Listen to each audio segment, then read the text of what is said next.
Nativity Bible heads, it is Dr. Wayne, and it is time for Sunday morning Power Bible Study. This is for February 6th, the 5th Sunday after the Epiphany, I believe, right? So it was 13, 20, 27, yeah, I think that's it. This week we are getting epiphanies that are more personal in nature. So in the season of Epiphany, it's all about the manifestation of God, the showing of God's power, the demonstrating of what the divine is doing in the world. And what we get this week is personal epiphanies of God. So we're going to have something from Isaiah chapter 6. We're going to have the 138th Psalm. We are going to have a word from Paul in 1 Corinthians chapter 15, and then we're going to have a story from the Gospel of Luke, which has basically an epiphany that Peter has. And I don't have my printout of the text. So I'm leafing through my Bible, and as I'm doing that, I'm seeing that I'm going to I'm going to have to remind myself of what exactly are the verses. Okay, so let's start with let's Isaiah chapter 6. Now we hear this passage. This is Isaiah chapter 6, verses 1 through we'll do the whole. We'll do the whole chapter. But the ministry of Isaiah is set in the time of, remember, Hezekiah, the end of King Uzziah. Let's just get into it because he actually mentions this in this first verse. Chapter 6, verse 1 of Isaiah. In the year that King Uzziah died, I saw the Lord sitting on a throne, high and lofty, and the hem of his robe filled the temple. Using very anthropomorphic language, does he, when he says he sees the Lord sitting, does he see a face? Does he see, gender? Does he see, what does he see exactly? We're given, anytime we have poetic language such as this, we have to consider that he's just reaching for things that he can see. It's like kind of like a dream, kind of like a vision, kind of like you can't see clearly, but it looks kind of like this. This is the way I see this. Because as we know, God doesn't wear a robe. God doesn't wear it. God doesn't have a body, so why would God need a robe? Exactly. It's a way of expressing something that cannot be described, basically. Words fail so often when we're talking about God, right? Seraphs were in attendance above him. We've seen the seraphs. The plural for seraph in Hebrew is seraphim, and so this is what we might be more used to hearing seraphim because that's the plural ending, masculine plural ending, seraphim. So sometimes we get that in the older versions. Here we get seraphs, the English plural. Seraphs were in attendance above him. And seraphs were like these kind of like snakes with wings, kind of like cobras with wings. We see them in Egyptian art as well. Anyway, each had 6 wings. With 2, they covered their faces. Okay, why? Why would they cover their faces? Because the thought was you can't actually see God without dying. Okay, so you gotta do that, otherwise you're going to die. With 2, they covered their feet. Feet is a euphemism for the genitals, okay? It's a part of the culture that believe that that's your shame, and so keeping that covered especially in the presence of God. Very important, right? And with 2, they flew. Okay, so the 6 wings, you don't need to go all symbolic about the number 6. It's just simply they were flying, but they had to cover their eyes and they had to cover their genitals, heads and feet, eyes and feet. And so there's this picture of the heavenly council, the heavenly throne, that there are these beings that attend to God, okay? There's also in the, we've heard of cherubs. Okay, this isn't that, but it's that same thing of these are uncreated beings that tend to the royal court, okay, the royal majesty of God. Verse 3, and one called to another and said, Holy, holy, holy is the Lord of hosts. The whole earth is full of his glory. So at this point, Isaiah is describing something he's seeing, that he's hearing. One called to another. It's like is it that they are announcing the entrance? There were specific times when in the temple there would be an entrance hymn, an entrance liturgy, if you will,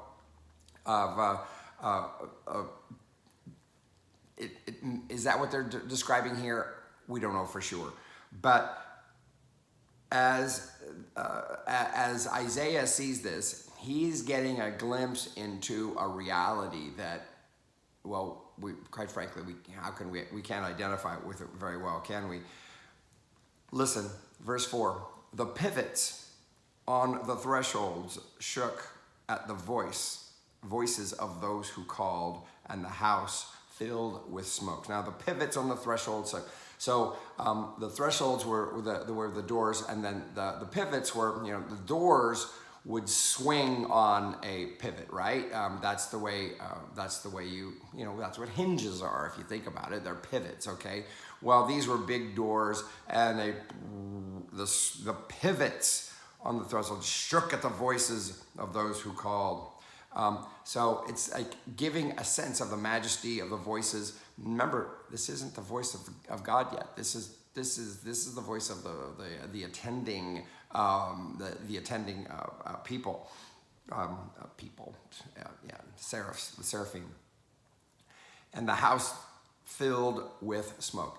Frequently in the temple, there were sacrifices made that of animals. Okay, anytime you got fire and you got animal fat and meat and whatever, what have you, guess what? Yeah, you're going to get smoke. Smoke was considered to be one of those things in nature that divinity manifested itself through. Okay, and if you think about it, it just makes sense because of the fact that we really can't see it clearly anyway.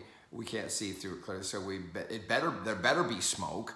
Because otherwise, if we could actually see God face to face, we would die, according to the thinking of the Old Testament Hebrew Bible. Verse 5, and I said, okay, so this is a point at which he's reacting to what he's seeing.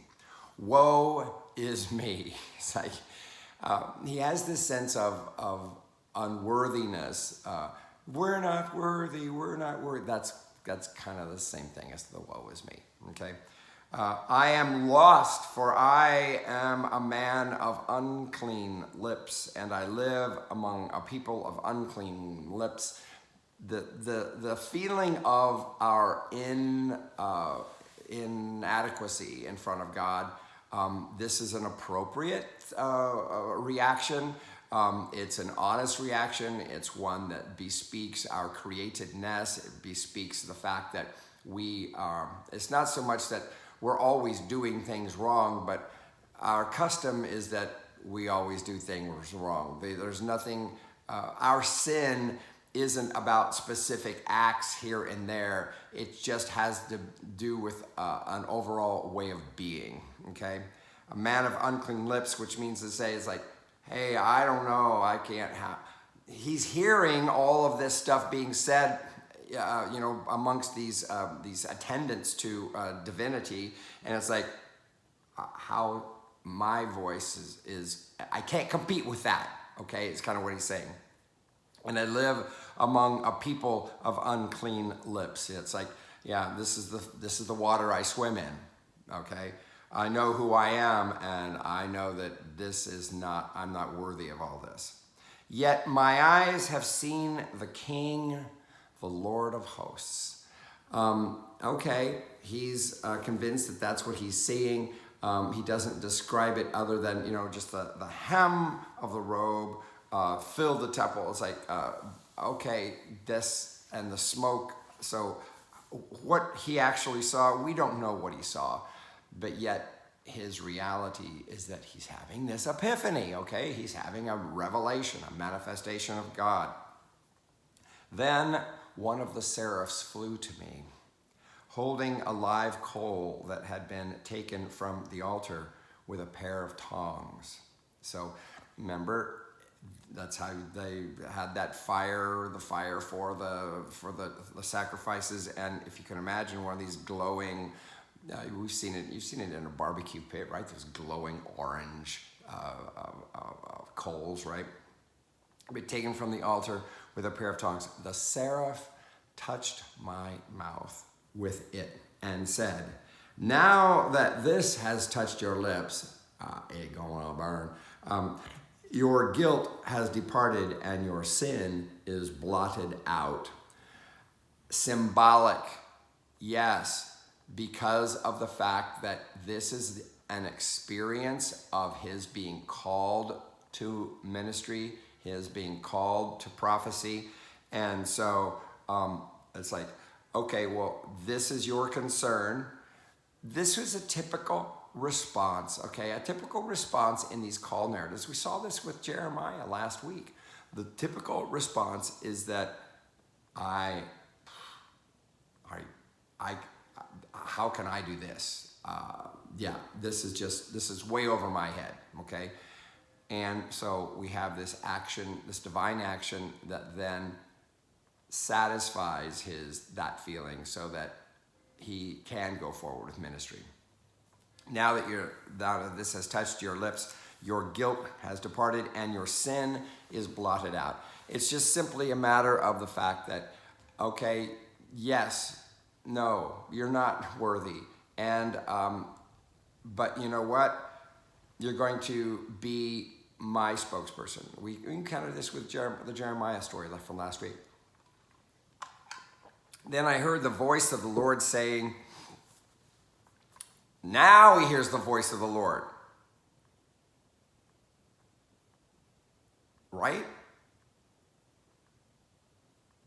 Yeah, because we're not being told that the voice of the Lord came up until now. Now he hears the voice of the Lord. Whom shall I send? And who will go for us? Okay?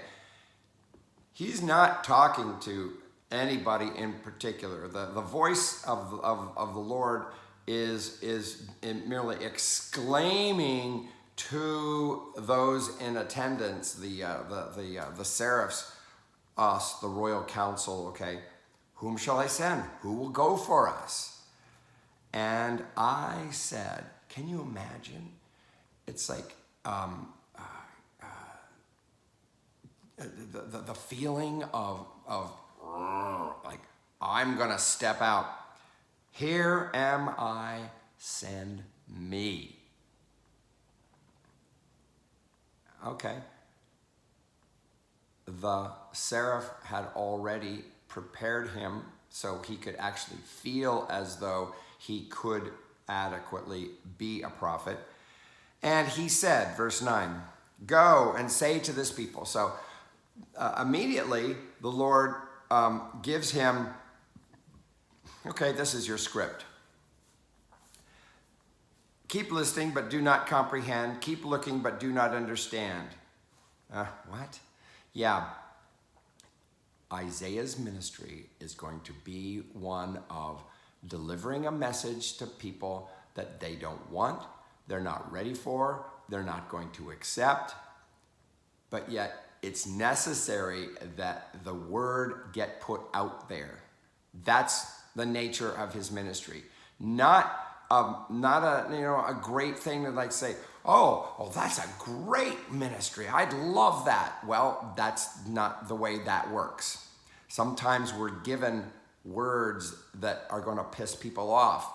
And that's the reason why when we do feel pissed off in words that come to us from, authority, maybe they're supposed to.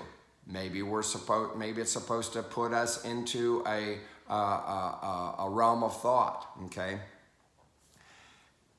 Make the mind, get this, verse 10, make the mind of this people dull and stop their ears and shut their eyes.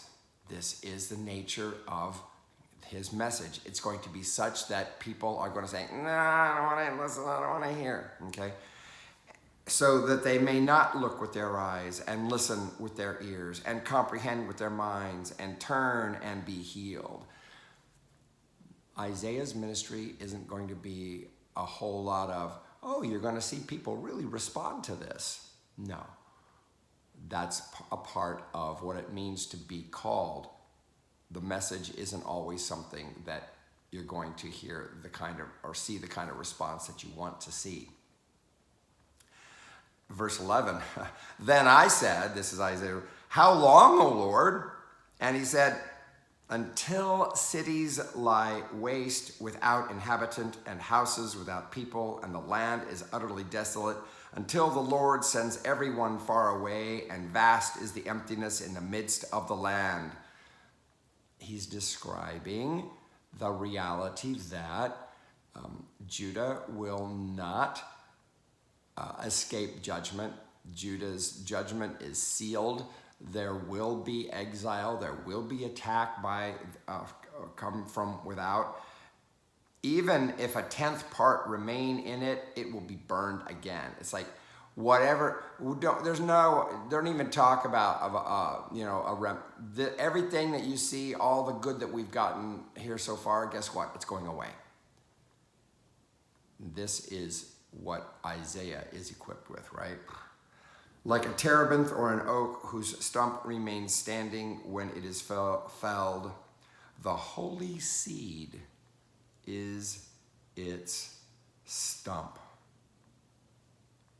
Whew. So everything's going to get chopped down. The royal line is going to end. And when it says the holy seed is its stump. You're not going to see anything, okay? The holy seed means that it's going to be something buried. It's going to be something in the ground. It's going to be something that can't be burned, okay? The holy seed is its stump. The holy seed, the promise of God is going to remain, but it's not going to be visible.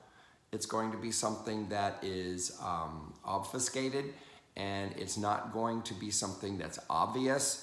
And it's going to things are going to feel bad for a while, is what Isaiah is being told that his message is going to entail. So this is Isaiah's Epiphany. This is a popular text that is used with ordinations. In fact, I had it read at my ordination.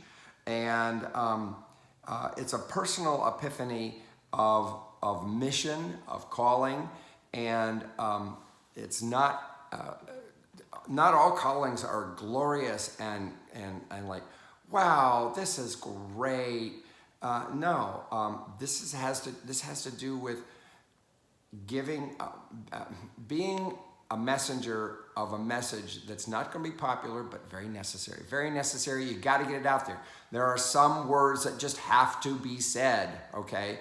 And that's what this prophet is getting. All right, we're moving on.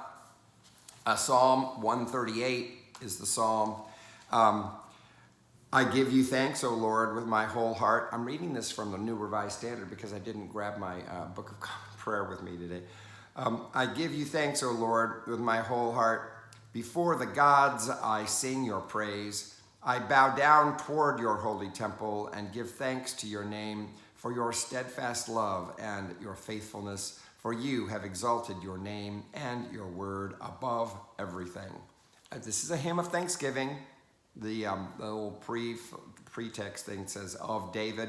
We don't know if that means that it's saying David wrote it or that it was in honor of David, but it's a hymn of thanksgiving, and we can identify with it, I believe, in that we frequently in our thankfulness to God about what we've received, what we have, whether good or ill, we recognize it from the Lord.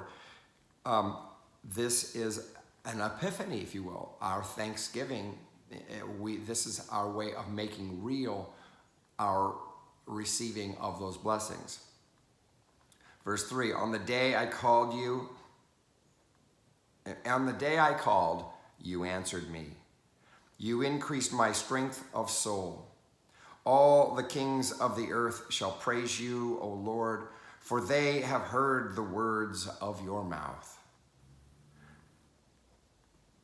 They shall sing of the ways of the Lord, for great is the glory of the Lord. For though the Lord is high, he regards the lowly, but the haughty he perceives from far away. So frequently in Thanksgiving, we want to really, how do we make it even bigger? And we say, well, this isn't just my experience. Everybody's going to hear this. Yeah.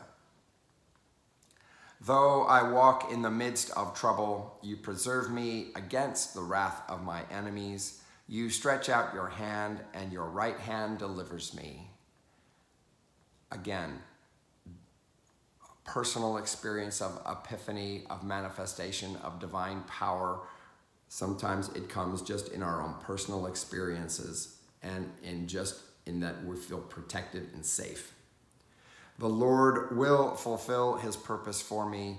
Your steadfast love, that's a good word. That's that Hebrew word chesed. It means solidarity, okay? It gets translated a lot of different ways. That's one of them. Your steadfast love, O Lord, endures forever. That's what it is, because your chesed, that's what it is. It is forever. Solidarity, that's like solid like a rock, that kind of a thing. Do not forsake the work of your hands. Frequently in the Psalms, there's this temptation to give the Lord a little instruction. Okay, I'm so thankful that I've had your presence with me. Don't you dare leave. Okay, this is a very human expression. All right, we're going to go to 1 Corinthians chapter 15. We've been in 1 Corinthians. Last week we did the love chapter, chapter 13. This week it's the chapter 15, where Paul talks about his receiving of the revelation of the resurrected Christ.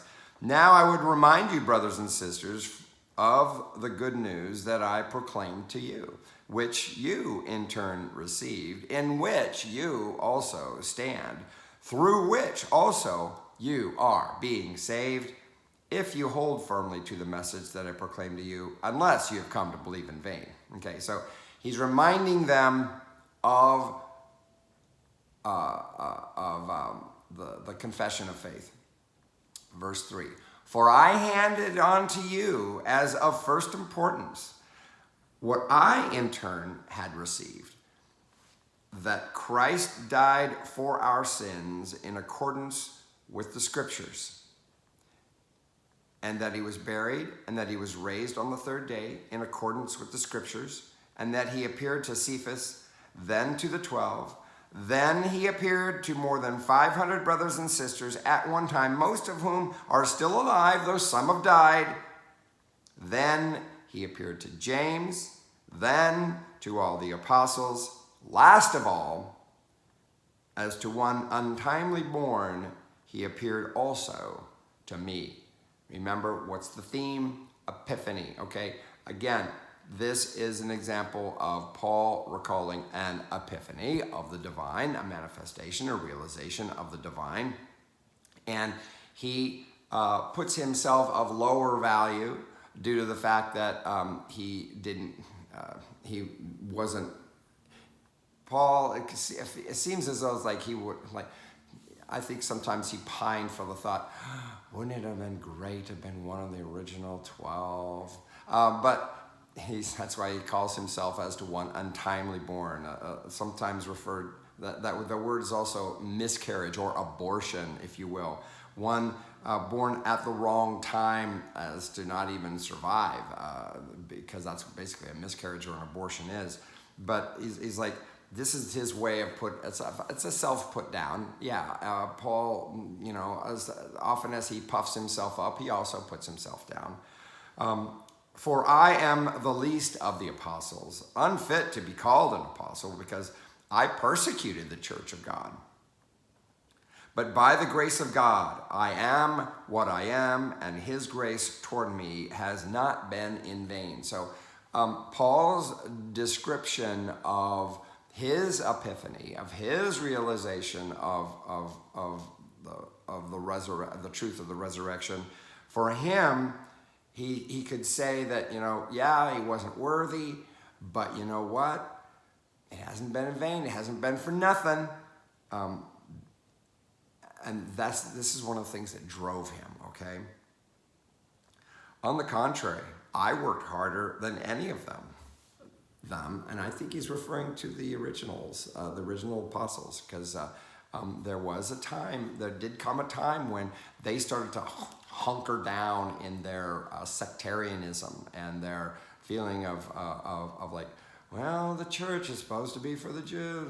And Paul's like, no, I go to the Gentiles. So he felt like it was necessary for him to take the gospel out, because he saw where the gospel was going. He saw the bigger picture. And it appears as though the original apostles that stayed in Jerusalem were a little bit more wanting to stay secluded and not putting them out there. I worked harder than any, though it was not I, but the grace of God that is with me. See, so even though Paul's like saying, yeah, I worked harder than them, but with me is God's grace. So this is a good practice for any time we find ourselves getting a little puffy. It's like, oh, but yet it's not I, it's the grace of God.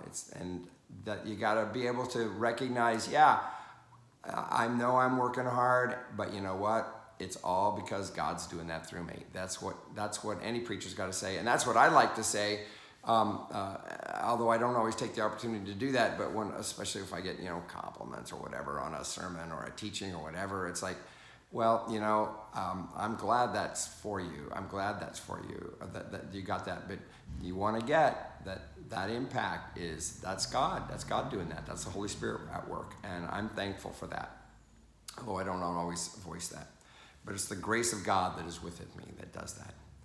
Whether then it was I or they, so we proclaim, and so you have come to believe. So he's saying to the church in Corinth that so whether or not it's the fact that you believe is all that really matters. He's he conveyed it the first, he talked about the resurrection. By the way, this passage is also used during Eastertide in our, I think, year A or something like that. But during Eastertide, and if you can, it's a very Eastertide type of a text, right? Because it talks about the resurrection and all of that. Paul is describing it as an epiphany because of the fact that it comes through witness, okay? Witness, witness, witness. There is so much of what happens in Christendom that it gets, people saw and then they said. They see and they say. See and say. So what you witness, you talk about. This is a paradigm for the reality of church growth, okay? That's what the E word is all about, right? Evangelism. That's what you experience. This is what you talk about. What do you talk about? This is what you want to talk about. You want to talk about the difference that it makes for you to have the Lord in your life, to be a disciple of Jesus. What difference does that make for you? This is a viable thing to put in our conversations. Okay, so Paul's epiphany, Paul's realization, it came and it's something that's resulted in the vast expansion of the church. All right, we're going to go now to our gospel passage in Luke chapter 5, verses 1 through 11. And what we get here is the calling of the disciples. Each of the Gospels, talks of the disciples. This story is odd in that it really kind of looks like that thing that we have at the very last chapter of the Gospel of John, where Jesus is there on the beach and tells them to let it on their nets, and they get this tremendous catch of fish. Well, they get a tremendous catch of fish here. But it happens at the beginning of their ministry. Verse 1. Once while Jesus was standing beside the lake of Gennesaret, and the crowd was pressing in on him to hear the word of God, he saw two boats there at the shore of the lake. The fishermen had gone out of them and were washing their nets. So these were those boats that they use for the fishing, and they are now currently unoccupied. Verse 3, he got into one of the boats, the one belonging to Simon, and asked him to put out a little way. Now, to ask him to put it out a little way from the shore. Now, earlier in Luke's gospel, we had Peter mentioned in that Jesus did a healing, I believe it was, of Peter's mother-in-law. Remember that? Well, we don't get anything about Peter in that story, but here we get more of Peter. So we know that there's some sort of a connection, okay? Some sort of a knowing that Peter at least knows who Jesus is, right? And is toying, or some sort of a devotee, anyway. Then he sat down in the boat and taught the crowds from the boat, okay? By the way, sitting down is what you do when you take the position of a teacher. That's right. When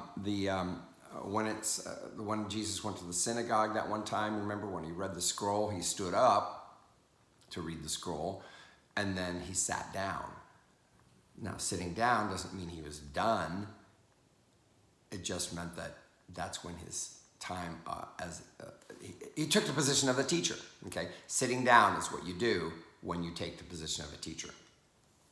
When he finished speaking, he said to Simon, put out into the deep water and let down your nets for a catch. Now, notice we don't get any indication of what Jesus talked about. Isn't that curious? It's like, I wonder what he said. But it said that the people who were pressing in on him were wanting to hear the word of God. So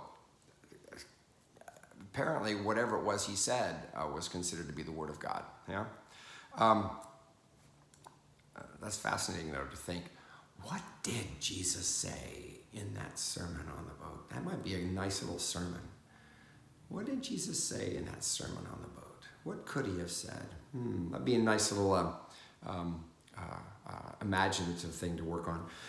Verse 5, Simon answered, Master, we have worked all night long, but have caught nothing. Remember, what did Jesus just get done saying? Put out into the deep water and let down your nets for a catch. Well, maybe he talked about something with regard to, circumstances of okay, it might not look like a favorable time. You might not have the experience of having caught anything, but yet, you know what? You need to always allow for the possibility that could be transformed. Here we go. We're getting something there. Master, we have worked all night long, but have caught nothing. Yet if you say so, I will let down the nets. To let down the nets means means you're ready to bring in a catch, right? When they had done this, they caught so many fish that their nets were beginning to break. A good way of describing, just so much that it's like, oh my goodness, are the nets gonna hold? Yeah. So they signaled their partners in the other boats to come and to help them. And they came and filled both boats so that they began to sink. All of this hyperbole, I love it, love it. Oh yes, the nets were breaking, and when they finally got it into the boat, then it was like, the boats are gonna sink. Hyperbole is wonderful. But when Simon Peter saw it, he fell down at Jesus' knees, saying, remember the reaction of Isaiah? What was Isaiah's reaction in the presence of the holy, right? Of like, oh, woe is me, I'm a man of unclean lips, and I'm among a people of unclean lips. Here's Peter's reaction. Go away from me, Lord, for I am a sinful man. Basically, isn't this not similar to what Isaiah said in his experience, right? For he and all who were with him were amazed at the catch of fish that they had taken. And so also were James and John, sons of Zebedee, who were partners with Simon.